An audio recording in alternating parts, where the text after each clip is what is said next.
शायद आपने सुना हो लिथियम की बहुत कमी हो गई है, लेकिन उससे आपको क्या लेना देना? असल में काफी है। लिथियम आयन वाली बैटरियां हमारी रोजमर्रा की चीजों में बहुत ज्यादा इस्तेमाल होती हैं। इलेक्ट्रिक कारें, मोबाइल फोन, लैपटॉप और न जाने कितने ही डिवाइसेस। जाहिर है कि इस कमी का असर इलेक्ट्रिक गाड़ियों के प्रोडक्शन पर होगा, और जब तक ज्यादा से ज्यादा इलेक्ट्रिक गाड़ियां सड़कों पर नहीं आती, हवा को प्रदूषित और गर्म करने वाली गैसें कम नहीं होंगी और जलवायु परिवर्तन के खिलाफ जंग काफी कमजोर पड़ जाएगी। तो क्या करना चाहिए? कहां से मिलेगा लिथियम जिससे ऐसा ना हो? लिथियम का इस्तेमाल कई शक्तिशाली रिचार्जेबल बैटरियों में होता है। ऐसा इसलिए कि लिथियम दुनिया का सबसे हल्का मेटल है। दुनिया भर में लिथियम का बाजार अगले 4-5 सालों में ही करीब $250 अरब का होने जा रहा है।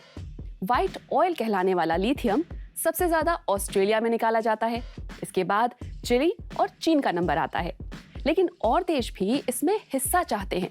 जैसे मेक्सिको में सरकार और प्राइवेट कंपनियां आपस में ही भिड़ी हैं कि वहां के लिथियम भंडार पर किसका हक है। सवाल केवल मालिकाना हक का ही नहीं है। असल बात है कि उससे लिथियम आयन बैटरी कौन बना सकता है। फिलहाल तो मेक्सिको के पास केवल लिथियम के रिजर्व हैं, लेकिन उससे वहां व्यावसायिक स्तर पर बैटरियां नहीं बन पा रही हैं। वहीं चीन को देखें तो बैटरियों के प्रोडक्शन में वो बाकी दुनिया से आगे हैं। आजकल कई देशों की सरकारें अपने यहाँ बैटरी बनाने वाले प्लांट लगाना चाहती हैं, लेकिन फिलहाल पूरा विश्व चीनी लिथियम आयन बैटरियों पर काफी निर्भर है।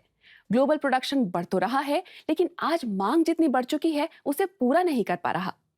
Robert RJ. स्करिंज, जो कि इलेक्ट्रिक गाड़ियां बनाने वाली कंपनी रिवियन के सीईओ हैं, ने हाल ही में कहा है, सीधे सीधे कहें तो पूरे विश्व के बैटरी प्रोडक्शन को मिला देने पर भी वो अगले 10 साल की हमारी जरूरत का 10% भी पूरा नहीं कर पाएगा। इलेक्ट्रिक गाड़ियां लिथियम पर बहुत ज्यादा निर्भर हैं। एक आम स्मार्टफोन में तो कुछ ग्राम लिथियम लगता है, लेकिन गाड़ियों के बैटरी पैक में 10 किलो तक लग जाता है। क्लाइमेट चेंज को लेकर बढ़ती चिंताओं के बीच इलेक्ट्रिक गाड़ियों से बड़ी उम्मीदें हैं। ऐसे में ईवी बैटरियों के और सस्ते होने से इलेक्ट्रिक कारें ज्यादा लोगों की पहुंच में आ पाती। लेकिन ऐसा नहीं हुआ तो फॉसिल फ्यूल की खपत कैसे कम होगी? फिर क्लाइमेट चेंज से कैसे निपटेंगे? ये भी ठीक नहीं पता है कि हमारी धरती पर कुल कितना लिथियम बचा है। यानी अगर इस्तेमाल करते रहना चाहते हैं तो इसे रिसाइकिल करना ही एक रास्ता है। इस तरह सोचें तो अभी कंपनियां लिथियम की जैसी कमी झेल रही हैं, उससे वो रिसाइकलिंग के बारे में सोचने को मजबूर होंगी और इस तरह भविष्य के लिए सही तरीके से तैयार हो पाएंगी। चलिए, अगर आप अभी इलेक्ट्रिक कार लेने के बारे में नहीं सोच रहे थे, तब भी वो दिन बहुत दूर नहीं है जब आप चाहेंगे। और अभी से लिथियम की जैसी कमी दिखाई देने लगी है, कुछ ना किया गया तो आगे चलकर ई कारें बहुत महंगी हो जाएंगी।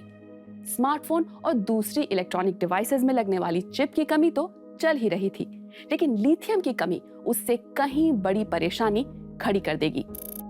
इलेक्ट्रिक गाड़ियां केवल अमीरों के शौक पूरे करने के लिए नहीं है।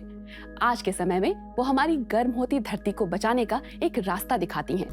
गाड़ियों से इतनी सारी ग्रीन हाउस गैसें निकलना बंद या कम भी हो जाए तो क्लाइमेट चेंज का सामना किया जा सकेगा, और इसमें लिथियम का कोई छोटा मोटा साइड रोल नहीं बल्कि लीड रोल है।